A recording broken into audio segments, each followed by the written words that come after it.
So picture this, right? It is 2 a.m. on a Tuesday, and your pager just starts absolutely screaming, ripping you right out of a dead sleep. Oh, yeah, the classic IT nightmare scenario. Exactly. You are the CTO or maybe the lead developer or, just the poor person holding the bag for a product that generates literally 100% of your company's revenue. Right, and you check your phone, and it's just a wall of alerts. A massive cascade of 500 internal server errors. So you scramble to your laptop, your eyes are burning, you pull up the logs, and here is the kicker.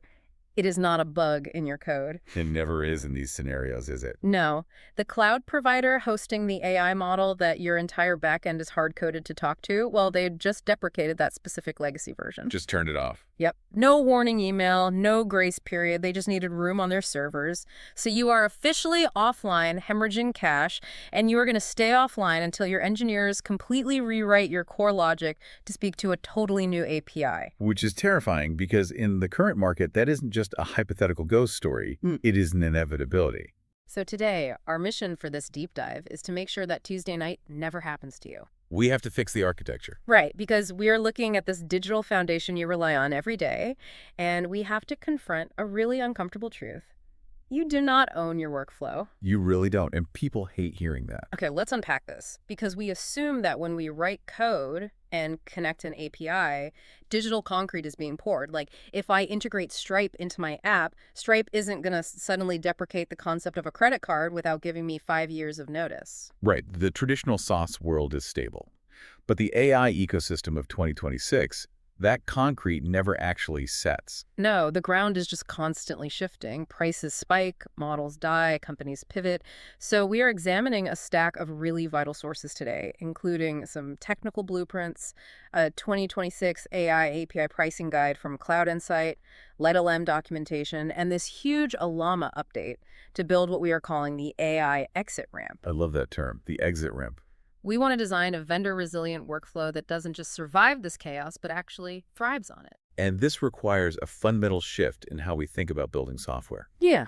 Because, visualize the current market like a really stormy, volatile digital landscape. For the last few years, the default has been to build your business around a specific AI product. Like wrapping your whole company around OpenAI or Anthropic. Exactly. You mold your data to fit their specific context window. You write your prompts to appease their unique safety filters, and you basically lock all your business logic inside their proprietary SDKs. Which feels safe at the time. It does, but we have to stop doing that. We have to start building systems capable of using interchangeable AI products as raw commodities. Because if you don't control the exit ramp, you are basically a hostage to your vendor's next board meeting. Yeah, that's a brilliant way to put it. You're a hostage. And to build that exit ramp, we first really need to understand the exact nature of the threat. We need to shatter the illusion of stability. Right, because these platforms are not stable utilities like AWS or Google Cloud Storage. Let's look at the sheer financial volatility we've seen recently. The pricing data circulating from 2024 to 2026 it's just wild. It's unprecedented, really. Just look at the Sonnet price spike. Oh man, yeah. Let's talk about Claude Sonnet 5. That is a perfect case study in why hard-coding a single vendor is so dangerous. So when Anthropic introduced Sonnet 5, they priced it really aggressively to capture market share. Right? Super cheap. It was, what, $2 per million input tokens? $2 for input and $10 per million output tokens. Sure. And developers flooded in. Startups calculated their unit economics based on those exact margins, and they built their entire product roadmaps around it. And then the introductory period ended. It sure did. On September 1st, 2026, the price just jumped. It went to $3 for input and $15 for output. Right. An immediate 50% cost increase, literally overnight. That is brutal. Now, imagine your startup was operating on thin margins, and your code base was tightly coupled to that Anthropic API. Your cloud bill just spiked 50%. And you have absolutely no recourse. None. You couldn't easily switch to a cheaper competitor because your prompts were heavily optimized for Sonnet. Your data parsing relied on Sonnet's specific JSON format. Your engineers would need weeks to refactor everything. Exactly, so you just had to eat the cost. I can hear the counter argument from some developers right now, though. They'll say, okay, prices fluctuate, but eventually these models stabilize. But they don't stabilize. No, they just get taken out, back and shot. I mean, the graveyard of deprecated models is massive. It really is. Look at Google's Gemini 2.0 Flash. It was the absolute darling of the developer community for lightweight tasks. Deprecated in February, and then completely shut down and purged from the servers by March 3rd, 2026. Yep. Claude Haiku 3 and 3.5 on Vertex AI suffered the exact same fate. If you were routing production traffic to those endpoints are now just dead links returning 404 errors. And we really have to unpack the mechanics of why this happens, because it explains why this volatility isn't going away anytime soon. It's all about the compute, right? Exactly. It comes down to the brutal economics of compute. Hosting these massive neural networks requires clusters of specialized GPUs and TPUs. Which are insanely expensive. Tens of thousands of dollars apiece. And they draw massive amounts of power. Mm. A provider like Google or OpenAI literally cannot afford to keep a fleet of expensive servers running an outdated model from 2 years ago just because a few enterprise clients haven't bothered to update their code base. It's a waste of their hardware. Right. Every server running a legacy model is a server that isn't running their shiny new flagship model. So they routinely purge the old to make room for the new. Okay, so the lifespan of a model is inherently short, but it's not just the fear of a model disappearing, is it? It's the absolute chaos of how these models are priced relative to each other today. The spread is massive. When I was looking at the recent enterprise pricing breakdowns from Cloud Insight, I found a metric that completely blew my mind. There is literally a 100x gap in pricing for doing the exact same computational work. It is the most critical metric for any engineering lead to understand. You don't see spreads like this in traditional cloud computing. Let's lay out the actual numbers for you guys. If you look at API input costs today, you have Google's Gemini 2.5 flashlight sitting at 10 cents. 10 cents per million tokens. Right. On the total opposite end of the spectrum, you have Anthropic's Claude Fable 5, which costs $10 per million input tokens. That is literally a 100x multiplier. 100 times more expensive just to read the text. And remember, the output tokens, the text the model actually generates, are universally 2 to 5 times more expensive than the input. Which means if your application is routing every single user request, even really simple things like formatting a date or classifying a support ticket to a premium $10 model, when a 10-cent model could achieve the exact same accuracy. You are incinerating your runway. You're just burning cash for no reason. But wait, I have to challenge this comparison a bit because I know it's not just a straightforward numbers game. We can't just open a spreadsheet, look at the per million token cost, and assume it's a perfect apples-to-apples comparison between OpenAI and Anthropic. Ah, right. You are talking about the tokenizer trap. Yes, the tokenizer trap. Let's break down how this actually works at the architectural level, because this completely warps the financial math. It really does. For anyone not deep in the natural language processing weeds, let's establish what a tokenizer physically does. Okay, so at a fundamental level, a large language model does not understand human words. It just sees math. Right, it only understands arrays of numbers. A tokenizer is the algorithmic translator sitting at the front door of the API. It takes your string of human text and chops it up into subword chunks. And those chunks are the tokens. Exactly. It assigns a specific integer ID to each chunk. Historically, the rough heuristic in the industry has been that 1,000 tokens equal about 750 English words. But, and here is the trap, that heuristic assumes everyone is using the exact same dictionary to chop up the words. And they absolutely aren't. Right. OpenAI uses a specific byte pair encoding algorithm, usually accessed via their tick token library. But Anthropic, for their newer models like Opus 4.7, Fable 5, and Sonnet 5, deployed a completely proprietary, heavily modified tokenizer. So it algorithmically chunks the text differently. Yep. It might split a complex medical term into 4 tokens, whereas OpenAI's tokenizer only splits it into 2. Wow. Okay, wait. So comparing these APIs is like buying a car where the dealership decides to change the size of a mile after you drive it off the lot? That is a brilliant way to look at it. Let's look at a practical example. Okay, lay it on me. Say you take a massive 10,000-word legal contract and send it to OpenAI. Their tokenizer might process that payload and bill you for roughly 13,000 tokens. Okay, 13,000 tokens for OpenAI. Right. But if you take that exact same file, byte for byte, and send it to Claude Fable 5, the metrics show their new tokenizer produces roughly 30% more tokens for the exact same string of text. Wait, really? 30% more? Yes, so suddenly, your 13,000 token payload is being billed as 17,000 tokens. That is nuts. Your warranty expires 30% faster just because of how they count. It is a brilliant and honestly somewhat insidious way to increase revenue without changing the sticker price on the marketing page. Seriously. Even if Anthropic dropped their list price per million tokens to perfectly match OpenAI, you would still be paying 30% more per API call simply because of how the tokenizer inflates the volume. Meaning you cannot optimize your workflow purely on advertised token prices. You have to measure the holistic cost of completing a specific task. Exactly. Okay, I see the financial trap, but let me push back a bit. Let me play devil's advocate here. Go for it. I know engineering teams who look at all this volatility, price spikes, the deprecations, the deceptive token counting, and their conclusion is actually the exact opposite of what we are arguing for today. Oh, I know what they say. Right. They say, look, managing multiple vendors is an engineering nightmare. OpenAI has GPT 5.6 Sol, which benchmarks highest on almost every reasoning task. Why not just go all in? Isn't it just easier to stick with OpenAI if they have the best models?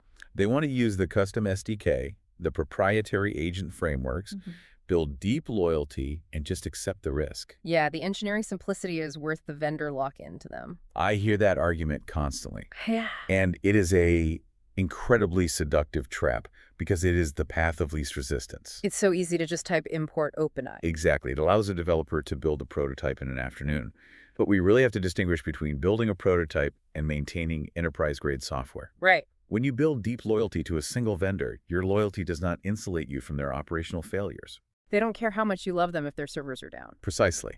If OpenAI suffers a massive multi-day localized outage, which happens to every major cloud provider, your customers do not care about your vendor loyalty. No, they only care that your application is returning a blank stream.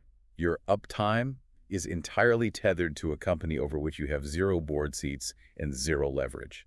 Which brings us perfectly to how we actually architect our way out of this trap. If we agree that hard coding an API is a ticking time bomb, how do we structure an AI-integrated business to actually survive? We need to evaluate workflows across 3 distinct architectural paradigms. Okay, let's break them down. The first paradigm from the evergreen topic source is what we call the fragile architecture. This is the exact scenario you just described. The flow is strictly linear. So business application connects directly to one AI provider, which handles everything. Exactly. You import the Python library, you put your API key in the environment file, and you hard-code that client call directly into your main application loop. Every single user prompt flows through that one specific pipe. It's a glass house. It is.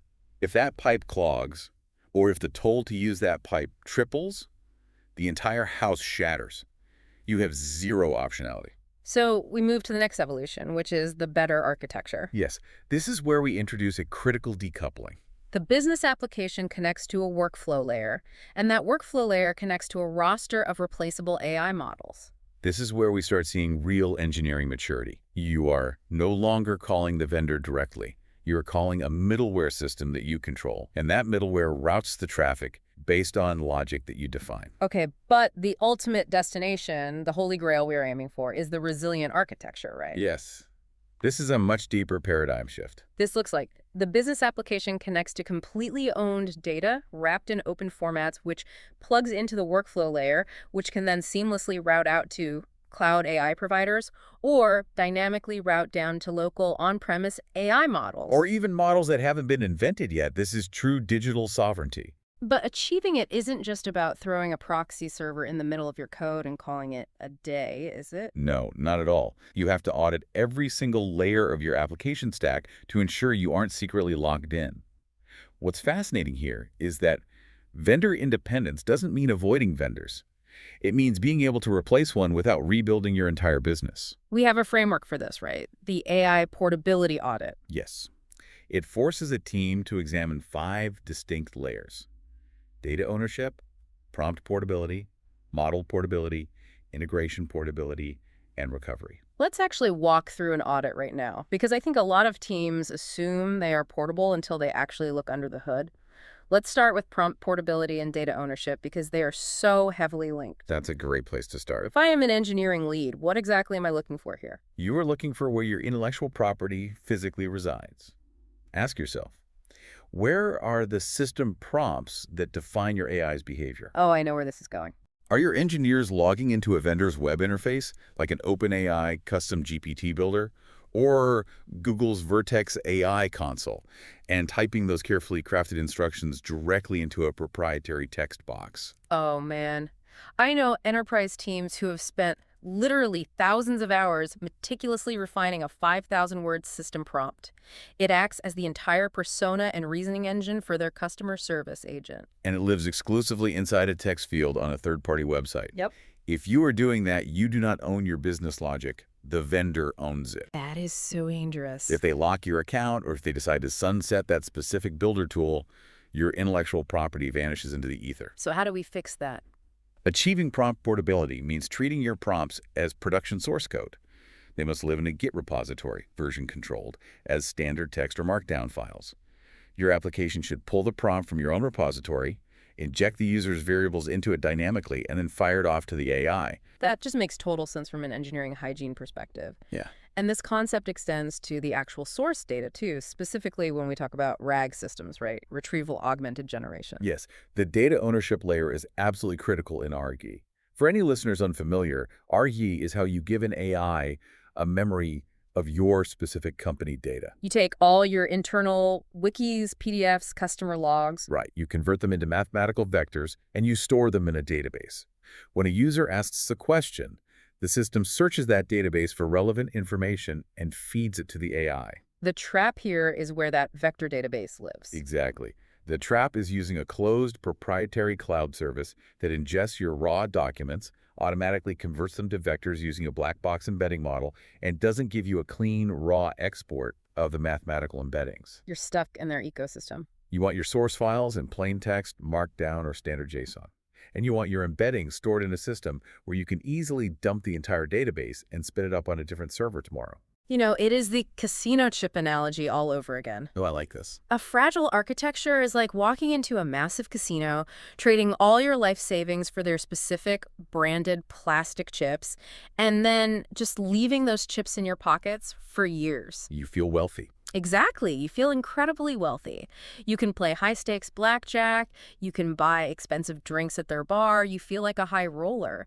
But the second you try to walk out the front door and buy a sandwich at the grocery store across the street, you realize you are actually broke. Because you have zero liquidity. Right. If the casino suddenly changes the payout rules of blackjack, you are completely trapped because your wealth only exists within their walled garden. That is a phenomenal way to visualize it. Yeah. Vendor independence does not mean you refuse to play at the casino. You absolutely want to leverage the state-of-the-art models from Anthropic and Google. But you want to hold cash. Yes. Independence means you can cash in your chips at 2 a.m., walk across the street to a competitor's casino, buy their chips, and resume playing your game without missing a single hand. Okay, I buy the philosophy completely, but now we really have to talk about the actual execution. How? Yes. How do we build this workflow layer to achieve model portability? I want to stop writing direct SDK calls to OpenAI. I want to build the middleware. What is the mechanism? This is where we dive into the abstraction layer, and specifically, a piece of open source technology that has become the foundational routing engine for resilient architectures. We're talking about LiteLLM. LiteLLM, yes. Here's where it gets really interesting because this is intensely practical. Let's define what this tool physically is. LiteLLM is an open source Python SDK, but more importantly for enterprise deployments, it runs as a standalone reverse proxy server. Right. Its entire job is to act as a universal real-time translator for API requests. To understand the power of this, you really have to look at how the industry developed over the last few years. OpenAI was first to market with a highly usable API.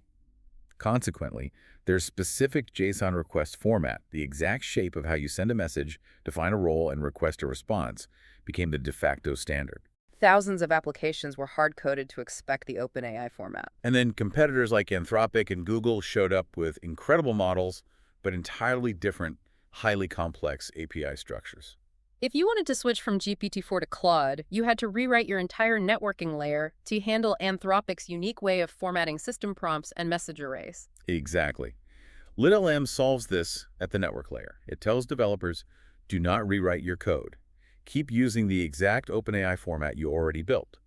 But instead of pointing your network request to the OpenAI API, you point it to your internal LiteLLM proxy server. So the proxy receives a payload that looks exactly like an OpenAI request. Yes. And then in milliseconds, LiteLLM intercepts that payload, reads your configuration file, and maps that standard request to over 100 different AI backends. 100? That's wild. Over 100. Anthropic, Gemini, Azure, you name it. If you tell it to route to Google Gemini, it intercepts the OpenAI-shaped JSON, translates it natively into Google-specific REST architecture, signs it with your Google credentials, fires it off to Google, receives the response, translates it back into the OpenAI format, and hands it back to your application. It is the ultimate international power adapter. Oh, exactly. You travel across Europe, Asia, South America, and every single country has a bizarre proprietary wall outlet. But you have this one massive heavy-duty adapter block. No matter what the voltage or the pin layout is on the wall, you just plug your hairdryer into the standard US plug on the back of the adapter. And the hairdryer just powers on. The hairdryer, which is your application's core logic, is completely oblivious to what country it is physically operating in. But how does it know when to switch? Well, just like a travel adapter centralizes your electrical safety, the proxy container centralizes your security and key management. You no longer have developers scattering 50 different API keys across different microservices. Oh, that's a huge security relief. It is. The LiteLLM proxy sits securely in your infrastructure, holding the credentials for Azure, AWS Bedrock, Anthropic, Google. Your application only needs to know one single internal endpoint and one internal key. But the translation engine is just table stakes, right? Yes, the true enterprise-grade superpower of LiteLLM, the feature that actually keeps you online during a Tuesday night outage, is its fallback engine, or provider failover. Let's dig deep into this because this is where the resilience becomes automated. A fallback mechanism means that if your primary AI provider drops a connection, times out, or throws a 500 error, LiteLLM doesn't just pass that error back to your user and crash the app. It automatically catches the failure and silently reroutes the exact same request to a backup provider. It is a self-healing network topology. And you configure it in a simple YAML dictionary. You define a primary model, or you define a number tries integer, let's say 3. So if the primary fails, it tries again 3 times. Right. And if it hits the retry limit, it instantly cascades down to a secondary model group you've defined. The end user simply experiences a slight increase in latency, but the application never crashes. But looking closely at the system architecture and the documentation, it is not just a blind generic catch-all net. The routing logic is highly sophisticated. There are 3 specific types of fallbacks built into the code base that handle totally different failure states. Let's walk through them. Sure. Let's start with content policy fallbacks. Yeah, how does that one work? This specific fallback is critical if you operate in enterprise environments or highly regulated industries. Every major AI provider employs opaque, proprietary safety filters and content moderation models that run in parallel to the main LLM. And these filters are notoriously erratic. They really are. You might send a prompt containing standard legal text or medical terminology, and Microsoft Azure's strict moderation layer might falsely flag it as a policy violation and block the request. Returning a specific content policy error count. Exactly. In a fragile architecture, your app just breaks, and your user gets an inexplicable error message. But with LiteLLM, you configure content policy fallbacks. So when the proxy detects that specific policy error code from Azure, it knows the model isn't broken, the network isn't down, but the prompt is just blocked. Right. So it dynamically reroutes that specific payload to an alternative provider, perhaps Anthropic or an open source model, whose moderation filters might evaluate the nuance of the text differently and actually fulfill the request. You are essentially playing the provider's safety algorithms against each other to guarantee uptime. That is an incredibly clever engineering hack. It's extremely effective. Okay, the second specific fallback type is context window fallbacks. This one fascinates me because it operates fundamentally differently. It intercepts the error before it even happens. This is entirely about network efficiency and cost control.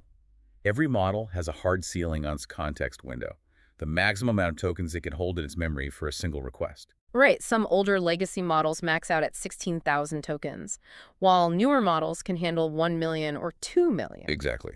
If a user uploads a massive 100-page PDF and your app blindly sends it to a model with a small context window, the provider's server will reject it, drop the connection, and return an error. You've wasted bandwidth and latency for nothing.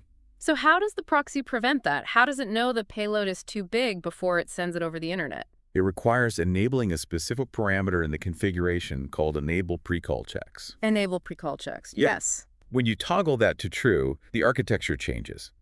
Before LiteLLM fires the network request over the internet, it runs a fast, lightweight tokenizer locally on the proxy server.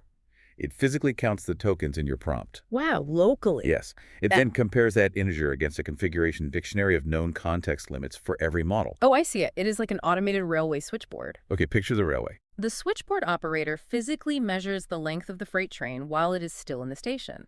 If the train is 2 miles long, the operator doesn't send it down a track that ends in a 1-mile dead end just to watch it crash. They flip the switch and route it down the heavy-duty long-distance track. That's a perfect analogy. If the local token count exceeds the primary model's limit, the proxy intercepts the request entirely and instantly falls back to a model you've designated with a massive context window, like Google Gemini Flash. Which handles up to 2 million tokens. Exactly. And from a cost perspective, I imagine you can inverse this logic, right? You can use it as a budget enforcement tool. Absolutely. You can define a custom max input tokens threshold on your expensive flagship models. Let's say you don't want any user sending a payload larger than 50,000 tokens to Claude Fable 5, because at $10 a million, those large calls burn your budget instantly. Right. If the local pre-call check counts 60,000 tokens, it blocks access to Fable 5 and routes the request to a dirt cheap model. It is automated financial governance at the network layer. That is so powerful. And then, of course, you have the third category, which is just standard fallbacks. Yes, which catches the mundane chaos of the internet. API rate limits exceeded, DNS resolution failures, standard 500 internal server errors. Server timeouts. Exactly. And because this proxy sits at the center of your infrastructure, you can implement highly complex routing behaviors. The documentation details wildcard routing, where you define your target as Azure. What does the wildcard do? The proxy will automatically load balance your requests across every single Azure deployment you have provisioned globally, hunting for the lowest latency. Which is huge for compliance, too. The proxy can automatically handle EU region filtering. If your application handles European citizen data, the proxy can inspect the credentials and ensure that the request is only routed to physical data centers located in Frankfurt or Paris, right? Yes, automatically inferring the region for Gemini or Bedrock, which ensures you don't violate GDPR by sending data to a US-based model. That saves so much headache. One critical operational note for the engineers listening, though. If you are implementing this, pay attention to how you test it. Good point. In older versions of LiteLLM, there were mock testing flags, where you could essentially instruct the software to pretend a failure occurred to see if the fallback triggered. Those mock flags are now deprecated. Really? Why? The developers realized that simulating network failures in software logic breeds false confidence. If you want to validate your fallback cascade today, you have to spin up a non-production environment and physically trigger real provider errors. Like intentionally exceeding rate limits? Yes. Intentionally exceed rate limits, revoke an API key, or sever a DNS route to ensure the proxy actually catches live network exceptions. Okay, so LiteLLM gives us this incredibly powerful, self-healing routing layer. It lets us dance gracefully across all the major cloud providers, avoiding outages and minimizing costs. But let's push this architecture to its absolute limit. What if the cloud itself is the vulnerability? What if AWS US East 1 goes down entirely?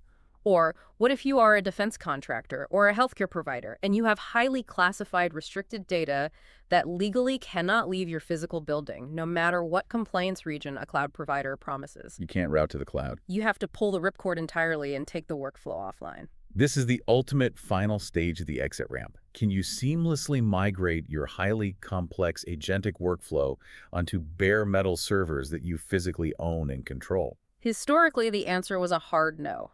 The open source local models just weren't smart enough. They could write a poem or chat with you, but they couldn't reliably execute complex API structures. And more importantly, the tooling was completely fractured. But the entire landscape of local AI shifted fundamentally with a specific software update early in 2026. We are looking at the Ollama v0.114.0 release from January, right? Yes. For listeners who aren't constantly tinkering with local models, Ollama is a massively popular open source application that makes downloading and running huge neural networks on your local machine as simple as pulling a Docker container. You just type Ollama run Llama 3, and suddenly a localized AI is running on your GPU. Exactly. But the version 0.14.0 update did something much more profound than just adding new models. They implemented native Anthropic Messages API compatibility directly into their local server. To understand why this is revolutionary, we have to look at the tools developers are actually using right now. Anthropic recently released a terminal-based agent called Claude Code. Yes, it is a highly advanced autonomous tool that lives directly in an engineer's command line.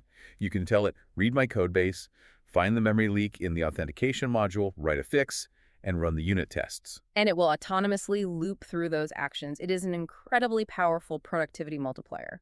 But the catch is that Claude Code is hard-coded by Anthropic to only communicate with Anthropic's cloud servers using their highly specific, complex API format. It is completely locked into their ecosystem. If Anthropic servers go down, or if you are working on an airplane with no Wi-Fi, this critical tool stops functioning entirely. Exactly. What the Ollama developers did was build a sophisticated translation proxy inside their local software. It listens on a local network port and perfectly mimics the exact responses and structure of Anthropic's multi-billion-dollar server farm. So if I'm understanding this, it's like putting a mask on my local computer that makes it look exactly like Anthropic's servers. Mechanically, how do you actually trick the software? It is shockingly simple. You do not have to rewrite the Claude Code application. You simply override two environment variables on your operating system. Just two variables. Yes. You set Anthropic auth token to Ollama, which bypasses the cloud authentication check. And then you set the Anthropic base URL to point to http://localhost.11434. Port 11434 being the standard port where the Ollama service is listening on your local machine. Correct. The moment you execute that command, Claude Code stops broadcasting out to the public internet. It sends its massive, complex payload to your local port, thinking it's talking to a massive cloud server. And Ollama catches it. Ollama intercepts that Anthropic formatted request, translates it internally, processes it through whatever open source model you have downloaded locally, and then formats the output exactly how Claude Code expects to receive it. The implications here are staggering. You are taking a highly complex proprietary agentic workflow designed and engineered by one of the biggest AI labs in the world, and you are entirely severing its umbilical cord to the cloud. You are running it on a locally owned GPU. You have absolute cryptographically secure data privacy because 0 bytes are leaving your physical hardware, and you're paying $0 in recurring API compute costs. It bridges the gap between cloud convenience and local sovereignty. But, and this is a big but, you have to pair this capability with a model that is actually intelligent enough to drive the vehicle. Right, and this is where I have to heavily push back on the reality of this. I have run 20 billion parameter models locally on my laptop. They are great for summarizing a text file, but they hallucinate. They lose the thread. They do. You are telling me that a local model can handle the intense multi-step complexity of tool calling. Can a local open source model actually output the perfectly structured JSON schema required to trigger an external database query without dropping a bracket and crashing the entire application? It is a totally valid skepticism because historically local models failed miserably at JSON formatting. But the architecture of open source models has crossed a critical threshold recently. So the sources confirm they can actually do this now? Yes, the release notes explicitly confirm this compatibility. Ollama recommends specific, highly tuned models for this exact task, such as GPT-OS.20b or the Qwen 3 coder models. What makes those models different? They have been explicitly fine-tuned on thousands of examples of JSON schemas and function calling structures. Furthermore, you need a model with massive memory context. The documentation notes you need at least a 32,000 token context window. Why so much memory for coding? Because an agentic workflow involves a massive amount of hidden back-and-forth communication. The agent writes code, reads the terminal error, rewrites the code, and reads the next error. All of that history has to stay in the local model's memory. Ah, I see. If you use a model with a 32K context window, like Qwen 3 coder, it can natively handle the streaming responses, the multi-turn conversations, tool calling, system prompts, and yes, the exact Flawless JSON formatting required to trigger external tools, mimicking Claude's capability almost perfectly. That is wild. It means the exit ramp isn't just theoretical routing between cloud giants. You can genuinely drag a cloud-dependent enterprise system into an air-gapped concrete bunker if the business requirements demand it. Exactly. So we now have the theory of cloud routing with LiteLLM, and we have the local fallback theory with Ollama. Now it's time to test it on a real business pipeline. Let's do it. Let's put this into practice. The blueprint we are examining outlines a phenomenal engineering exercise called the Delete One Tool stress test. I love this methodology. It strips away all the theoretical architecture diagrams and forces an engineering team to confront the brutal reality of their technical debt. The exercise works like this. You map out your core AI pipeline onto a whiteboard. Let's invent a hypothetical but very realistic company. Let's say we run a SaaS platform that generates automated legal contract summaries for law firms. Okay, legal tech startup. We can break our technical pipeline down into 5 distinct sequential stages: source, context, model, output, and storage. And as we evaluate each stage, we apply a strict grading matrix. We label components as green, yellow, or red. Define the criteria for those grades for us. A green grade means the component uses entirely open standards and is immediately replaceable. You have zero vendor lock-in. A yellow grade means you are utilizing a third-party service, so migration will be required if they shut down, but you own the underlying assets. It might take 1 to 3 days of painful engineering effort to migrate, but the business survives. Exactly. And a red grade. A red grade means catastrophic workflow failure. If that specific vendor disappears or quadruples their price, your workflow halts immediately and you lose critical data because it is locked in their proprietary format. Okay, I am going to play the role of the stressed out CTO of this legal summarization startup, and you are going to audit my architecture. Let's run the pipeline. Let's begin at the source phase. Before the AI even touches a legal contract, where do the raw, original PDF and Word documents physically reside? Well, we take client confidentiality seriously. All the raw contracts are stored on a secure, air-gapped local database cluster in our main office, and they are regularly backed up to encrypted external storage arrays. Excellent. That is a solid green. You maintain absolute sovereignty over the raw data. No cloud provider can revoke your access to the foundational files. Wait. Now, we move to the context phase. When a lawyer asks the AI to find a specific liability clause across 10,000 contracts, you aren't sending all 10,000 PDFs to the LLM at once. You have a retrieval augmented generation system. How is that built? Right. We take all those local contracts and we run them through an embedding model to convert the text into mathematical vectors.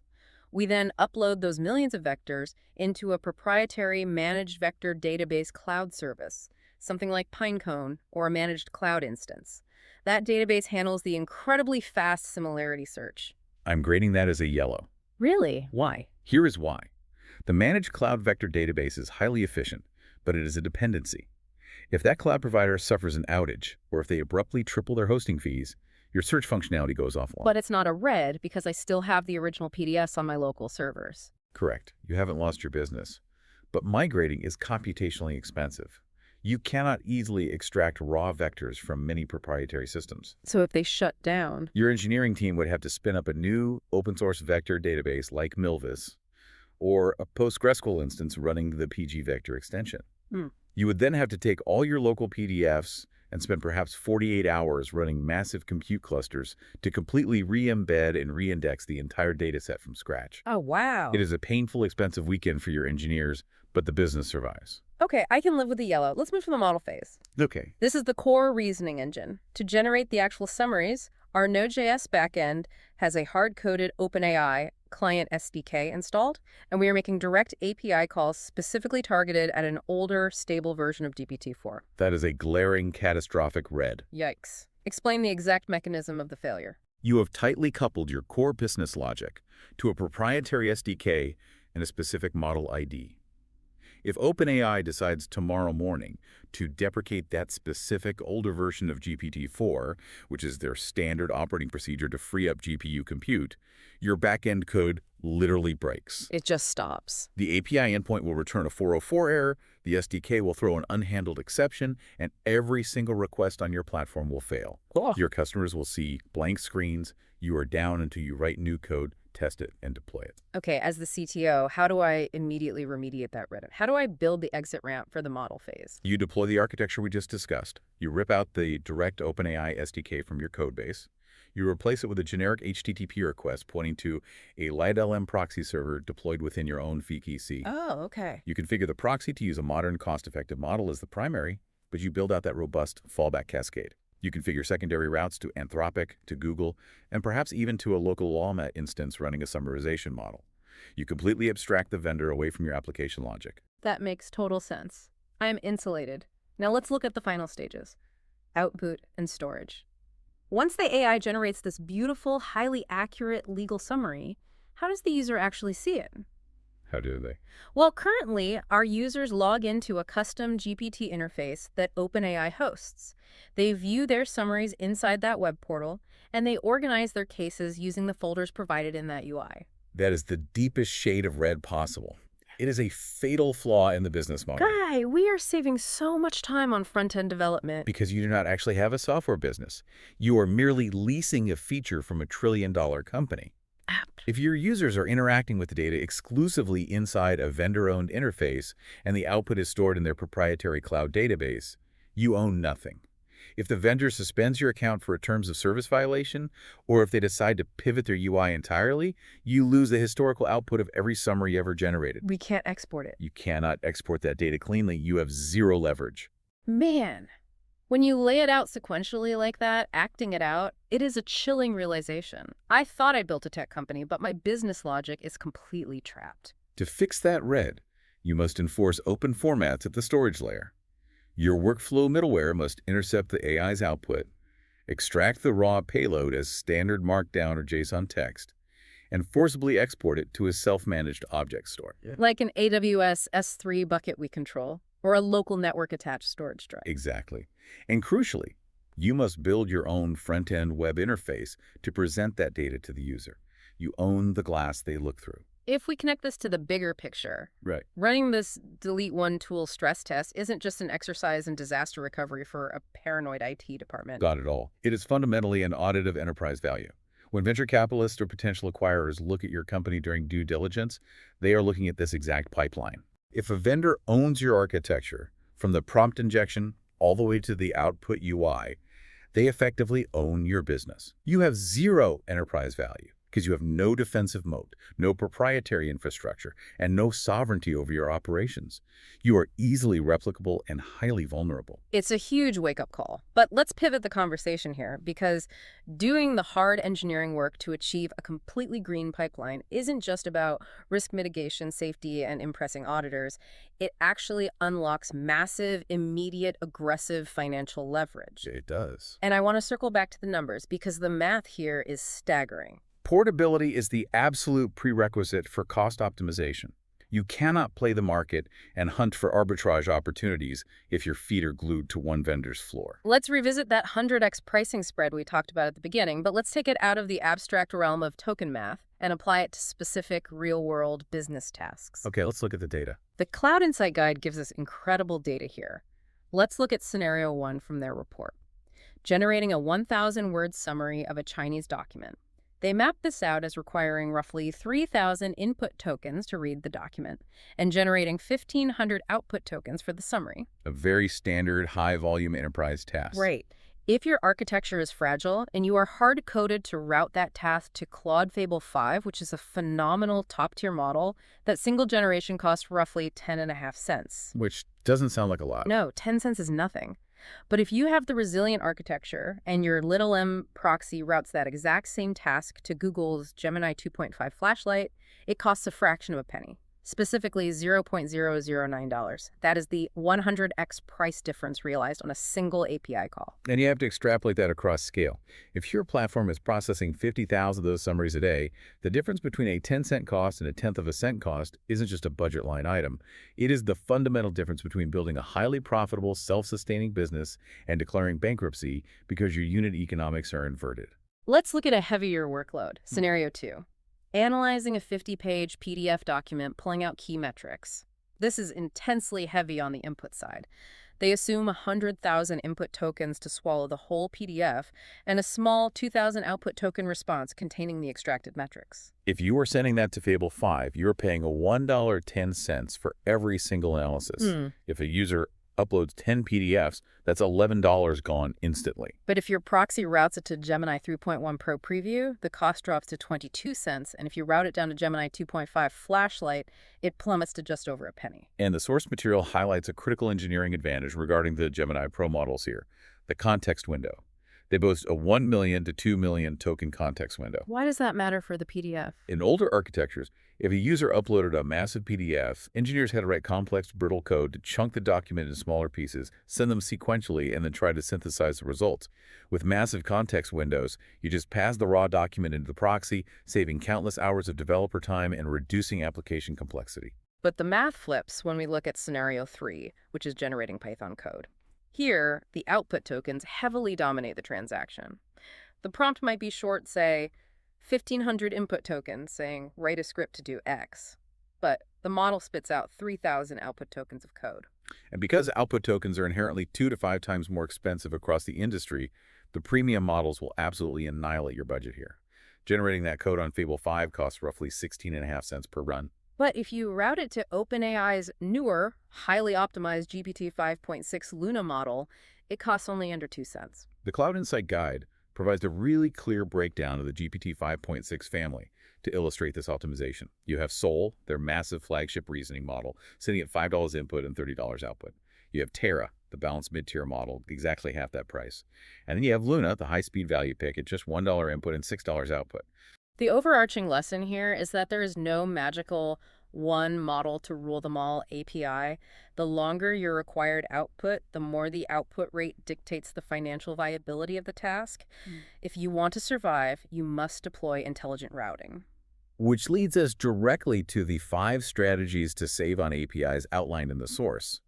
How do we operationalize this financial leverage? Strategy 1 is task routing, and this acts as the capstone for everything we have discussed today. You must classify the complexity of your prompts dynamically. If a user requests a simple classification or a translation, the proxy routes it to a Nano or Flashlight model. Right, keep it cheap. If they need standard text generation, it routes to Sonnet 5 or Luna. You only ever authorize routing to the massively expensive Sol or Fable 5 models when the task requires deep, complex, multi-step logical reasoning. But from an engineering perspective, this is the entire point. You can only implement strategy 1 if you have successfully built the resilient architecture and deployed the LiteLLM abstraction layer. If your Node.js app is hard-coded with the OpenAI SDK, you can't route anything. You are forced to pay the maximum premium price for every single network call, whether the AI is solving a complex mathematical theorem or simply capitalizing the letters in a user's name. Portability is not just disaster recovery. Portability is the mechanism of cost optimization.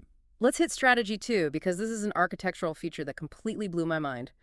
Prompt caching. Caching fundamentally alters the economics of heavy API usage. When you send a massive system prompt to an LLM, the GPUs have to perform intense mathematical computations to process those tokens into memory. Historically, you paid for that compute every single time you hit the API. But now, providers like Anthropic and OpenAI allow you to cache that prompt in the GPU's VRAM. Yes, Anthropic's prompt caching can save you up to 90% on the input cost for repeated system prompts. 90%. Yep. OpenAI's caching architecture saves roughly 50%. If you have a massive 10,000-word set of instructions defining the behavior of your customer service bot, and you send that exact same context payload with every single user message, caching means you only pay full price the very first time. Every subsequent call hits the cache, and your costs plummet. Exactly.